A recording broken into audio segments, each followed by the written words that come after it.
Layla anak, malapit ka nang lumabas. Makikita na rin kita. Tulong! Ayun, nakatulog na yung buntis. Kukunin ko ang laman ng kanyang tiyan.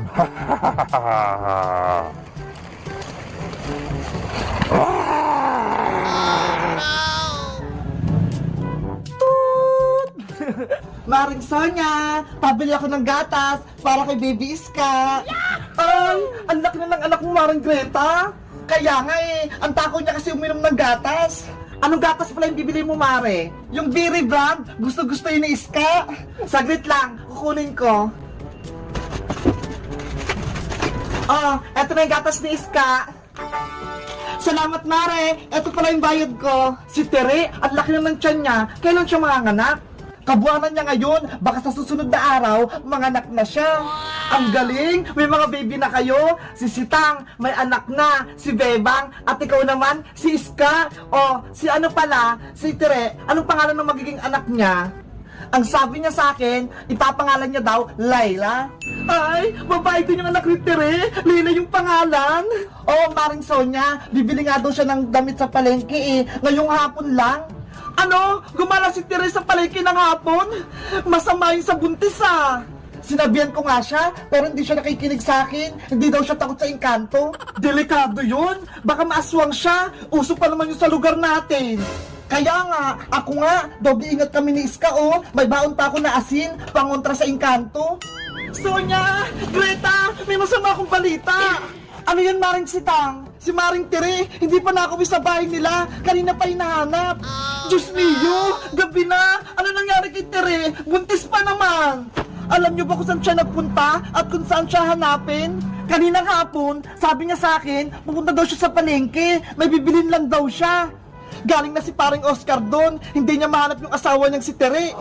Ano ba yan? Nasaan na si Tere? Naku, baka nasunga si Maring Tere. Nasa lubong niya yung masamang engkanto. Greta, huwag kang mag-isip ng ganyan. Baka may pinunta lang si Tere, kaya hindi nakauwi ka agad. Sana nga hindi, Maring Sonia. Ang mabuti pa, tulungan niyo akong maghanap para mabilis nating mahanap si Maring Tere. Sige, tutulong din ako sa paghanap, Maring Sitang. Isasara ko lang tong tindahan ko. Maring Sitang, Maring Sonia, hindi ako makasama sa inyo. Karga ko si Iska baka mapahamak siya. Sige Greta, umuwi ka na. Bantayan mo na lang yung anak mo. Iska, tara na. Mabuti na lang yung anak kong si Bebang. Binabantayan ng tatay niya. Sitang, tara na. Hanapin na natin si Maring Tere. Halika na Sonia, doon tayo maghanap sa malapit sa tulay.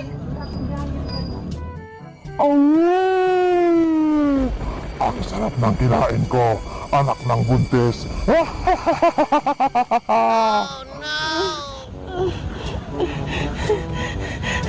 Bakit ang dilim? Wala akong makita. Nasaan ako? Awawa ka naman, hindi ka na buntis, hindi na kita kailangan. Sino ka? Tulungan mo ko. Yung baby kong si Layla, lalabas na. Wala ka ng anak, kinain ko na, kaya iiwan na kita. Tulong! Ang sakit ng tiyan ko! Manganak na ako! Maring Sitang, si Tere ata yun. Narinig ko umiiyak. Nasaan siya? Wala akong marinig. Guys, alam niyo ba kung saan namin makikita si Maring Tere? Buntis siya. Aling Sonia! Pabili po kami! Ano yun, Bebang? Chichirya nga po, isang piatos. Okay, saglit lang. Ikaw, Perla, gusto mo rin ba ng merienda? Kaso, hindi ka pala pwede ng chichirya. Ay, si Bebang, may aso siya. Ang cute-cute. Bebang, eto na yung piatos mo. Salamat, paring Sonia. Eto po yung bayad namin ni Perla. Ang cute naman ang aso mo, Bebang. Anong pangalan niya? Siya po si Perla, aling Sonia. Napulot ko po siya dito sa harap ng tindahan niyo. Wow! Ang swerte mo naman! May aso kang maganda! Napulot mo lang! Kaya nga po mabuti na lang ako nakakita kay Perla! Tama ba yung narinig ko? Napulot lang ni Bebang yung aso niya, hindi sa kanya yun? Ay, may naisip ako. Perla, mag-imarienda lang ako ah. Maglaro ka muna dito. Bebang!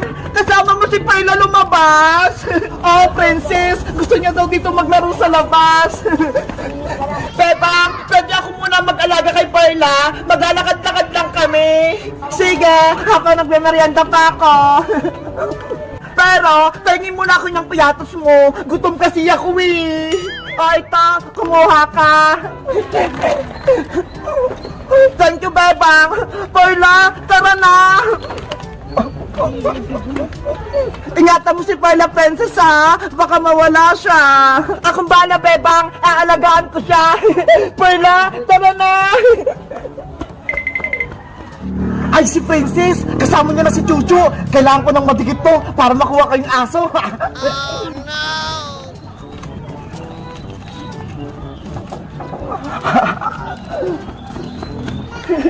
Perla, dito ka muna maglalaro ah! Ay, ano to? Missing dog?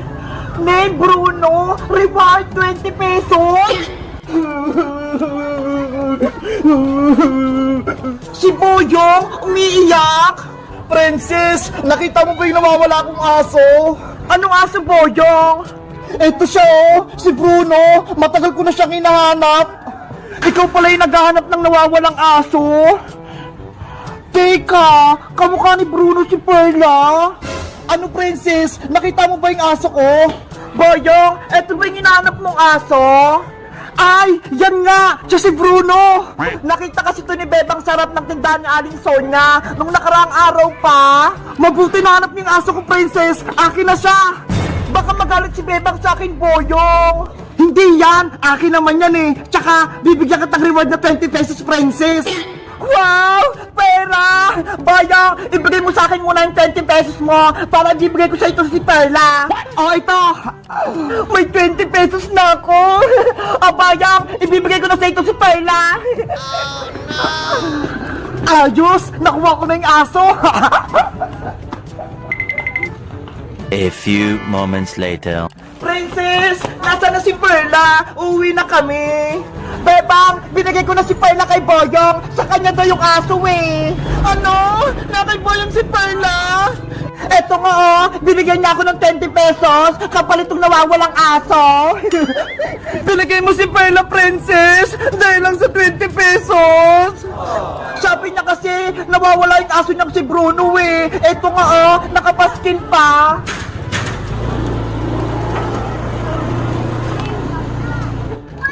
Hindi naman to si Perla eh! Magkaiba sila! Boyong! Ibalik mo yung aso ko! Iyak ka na ngayong Bebang! Wala ka ng aso! Princess! Ibalik mo sa akin si Perla! Guys! Totoo bang aso ni Boyong si Perla? Anong gagawin ko? Umiyak na si Bebang! Mag-comment lang kayo para sa part 2! Bebang! Ayaw ko itong nakuha ko! Palitan mo to! Hindi na pwede, princess! Nabuksan mo na yan eh! Hindi na pwede palitan yan! Isusumpo kita kay nanay kung ayaw mong palitan! Ang bakit ang kuha ko oh! Paglalaki! Dinosaur! Hala! Kaya nga surprise eh! Hindi natin alam kung ano yung nasa loob! Ayaw mo talaga! Isusumpo talaga kita kay nanay! Oh no! Princess! Yari, Bebang! Magsusumbong na naman si Princess kay Aling Tere! Nanay! Kasama Princess, inaaway ka na naman nila? Lagot ka na nga yung Bebang! Nasaan yung Bebang na yan? Malilitigan talaga yan sa akin! Ayun po siya na ya! Kasama niya si Iska! Bebang! Nandiyan na agad si Aling Tere! Lagot ka na! Bebang! Naku! Si Aling Tere! Galit na galit! Anong ginawa mo kay Princess ko, Bebang? In-scam mo daw siya? Hindi po, Aling Tere! Mali po yung bintang ni Princess! Ay, Bebang! Diba? Sabi ko sa'yo, sigsing yung gusto kong makuha! Pero, dinosaur na mali itong nakuha ko! Hindi ko naman alam na yung mabubunot mo, Princess eh! Dahil nakalagay pa yun sa loob! Ay, basta! Ayoko nito! Ang lit-lit! Tapos ang pangit-pangit pa! Nay! Gusto ko itong balitan! Salita mo yan, Bebang! Ayoko umiyak si Princess! Pero Aling Tere, malulugi naman po ako. Dapat bayaran niyo po. Ay aba, gusto mo pa akong magalit, Bebang? Aling Tere, tama na po. Princess, sa'yo na lang kaya itong singsing ko para hindi mo naguloyin si Bebang. Ayaw ko yan, Iska. Gusto ko yung bago, yung galing pa sa itlog. Naku, ang arte naman ni Princess. Nay, gusto ko po ng egg surprise, yung may sing-sing. Bebang, ibigay mo yung lahat itlog-itlog mo kay Princess. Hindi po pwede, Aling Tere. Paninda ko po to eh. Ayaw mo talaga akong bigyan ng itlog-itlog, Bebang? Matigas ang ulo mo. Hindi pwedeng masunod yung gusto mo, Princess. Dapat bayaran mo to. Ginagalit mo talaga ako, ha? Etong sa'yo.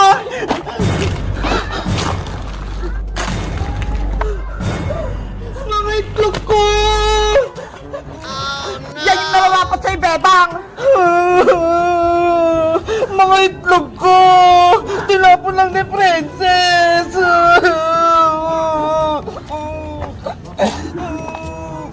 Bebang! Ayos ka lang ba?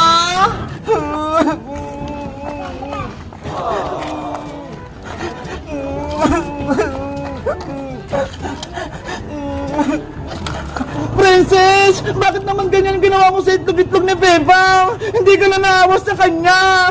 Ano ka na ngayon? Wala ka ng itlog-itlog! Hindi mo kasi ako binigyan ng sing-sing-sing-sing eh! Ang sama-sama mo, Princess! Kasama mo lang sa Aling Tere! Tapos biglang matapang ka na!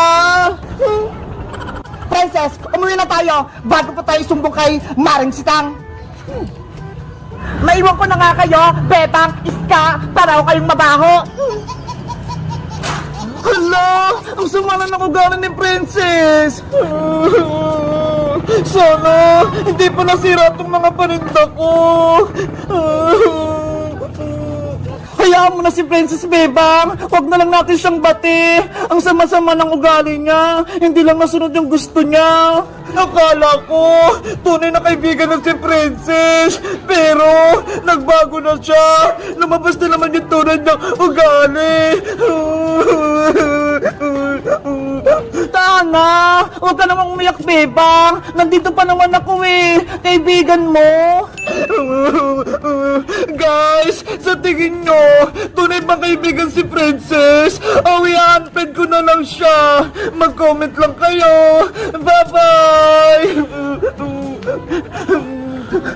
Bebang! Iska! Ano? Tutulungan niyo ba ako sa pagharap sa tunay kong nanay? Pinag-iisipan ko pa, Princess, kung tutulungan kita maghanap eh. Paano naman sa Aling Tere, Princess? Baka magalit siya kapag nalaman niyang hinahanap natin yung tunay mong nanay.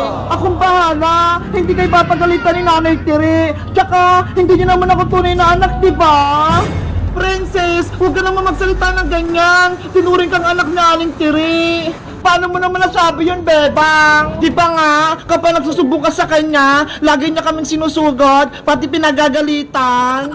Ibig sabihin, mahal ka ni Aling Tere, ayaw niyang may manakit sa'yo. Oo nga, Princess, huwag mong kalimutan si Aling Tere nagpalaki sa'yo. Kahit wala siyang asawa, binuhay ka niya ng maayos. Mahal na mahal ko naman si nanay eh. Malaga siya, malambing, lagi niya akong binibigyan ng pera, pambili ng chichirya, kaya lagi akong busog. Yun pala eh, kaya wag mo nang iwan sa Aling Tere, Princess. Kaso, gusto kong makita yung totoo kong mama para malaman ko kung magkamukha ba kami. Paras ba kami ng ipin? Matakaw din ba siya? At marami pa akong itatanong sa kanya. Sa bagay, ako nga rin, curious din ako kung anong tunay na mukha ng mama ni Princess eh. Ano, Iska? Sasama mo na ba ako sa paghanap sa tunay kong nanay? Okay, tutulungan na kita, Princess. Bebang, sumama ka na rin. Sige na nga, para mas mabilis tayo sa paghahanap. Yay! Tutulong na si Bebang sa paghanap sa tunay na mama ni Princess. Tara na! Operation Hanap ng Nanay!